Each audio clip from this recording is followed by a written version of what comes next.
Welcome back to Explaining Everything, the channel where we dive into the stories and mysteries behind everyday things. Today's question comes from one of our frequent viewers, Abundio Noel Libot. Thanks for the suggestion, Noel.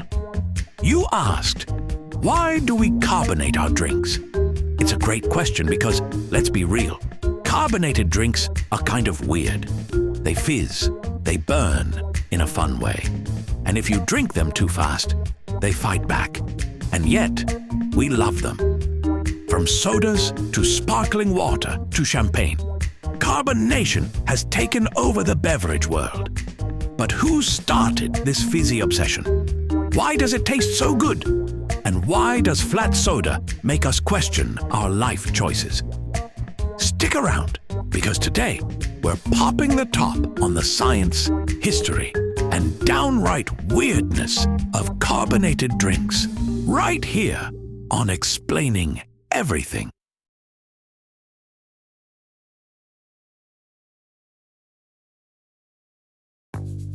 The first carbonated drinks weren't created by humans. They happened naturally. Underground springs have been producing fizzy water for millions of years, thanks to carbon dioxide dissolving into the water under pressure. The ancient Romans, Greeks, and basically anyone who stumbled upon these sparkling springs thought they were magical.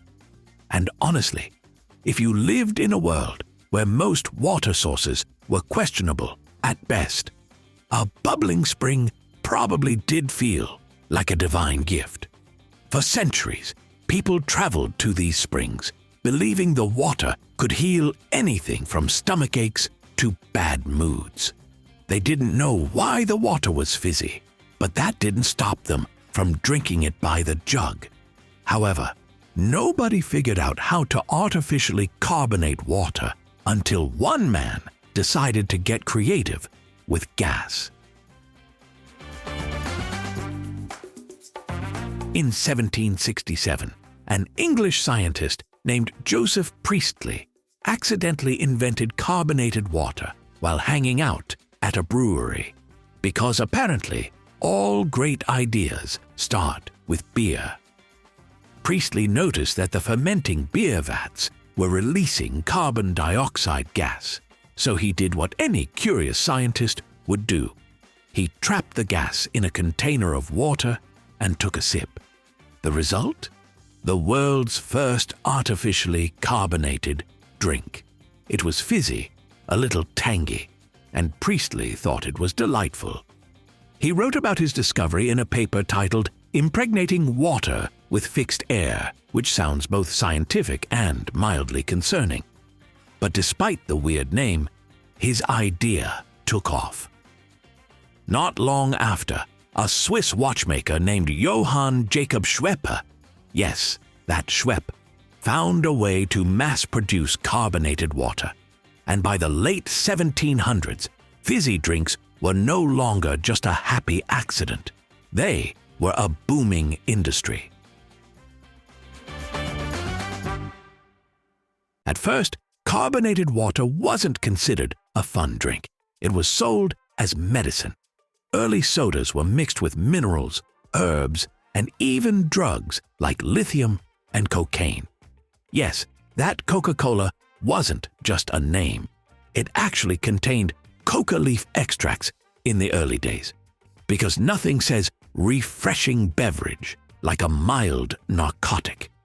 Doctors and pharmacists believed carbonated water could help with digestion, headaches, and whatever mysterious ailments people had in the 1800s. And to be fair, if your daily life involved questionable hygiene and lead-based everything, a crisp, bubbly drink probably did feel like a miracle cure. But then, someone had the genius idea to add flavors. Suddenly, carbonated water wasn't just about health, it was about taste. People started mixing in fruit syrups, spices, and most importantly, sugar. A lot of sugar.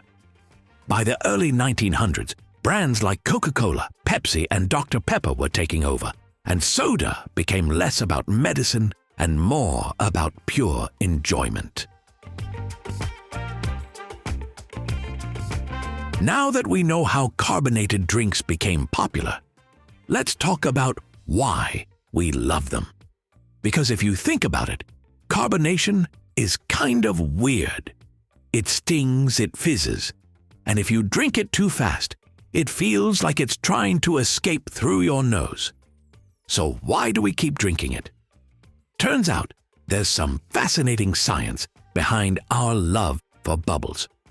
First, carbonation triggers the same pain receptors in your mouth that are activated by spicy foods. But instead of setting your mouth on fire like hot sauce, it gives you a mild, ticklish burn. It's just enough to be exciting without actually hurting. In a way, drinking a carbonated drink is like a tiny thrill ride for your taste buds. Second, the bubbles make drinks feel more refreshing. Carbonation enhances the cooling sensation of cold beverages, tricking your brain into thinking they're even more hydrating than they actually are. This is why a soda or sparkling water feels way more satisfying on a hot day than regular water. Third, carbon dioxide dissolves slightly in the drink, creating a weak acid called carbonic acid. This gives carbonated drinks their signature tangy taste, which helps balance out sweetness. Ever noticed how flat soda tastes way sweeter than fizzy soda? That's because, without the acidity from carbonation, all you're left with is syrupy sugar water. And finally, carbonation enhances the effects of sugar and caffeine, making sodas even more addictive. The bubbles carry aromas up to your nose, boosting flavor perception, while also creating a crisp, clean finish that keeps you coming back for more. There's just something about bubbles that we can't resist. Whether it's the crisp bite of a cold soda, the elegance of champagne, or the satisfying pop of a freshly opened can, carbonation makes drinks fun. It adds excitement, texture, and a tiny bit of chaos to every sip. And let's be honest, life is just a little better with a bit of fizz.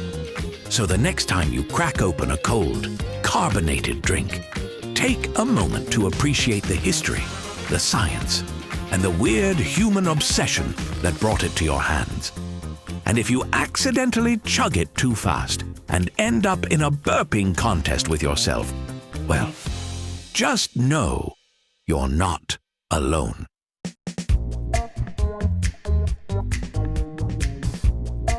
That's it for today's deep dive into carbonation. If you learned something new, or if this video made you crave a soda, don't forget to like and subscribe. Also, if you have suggestions for our next video, feel free to share them in the comments below. We'll be sure to give you an acknowledgement for your contribution. Thank you for tuning in, and join us next time here in the channel that answers all the why, what, who, where, and how questions you've always wondered about, here on Explaining Everything.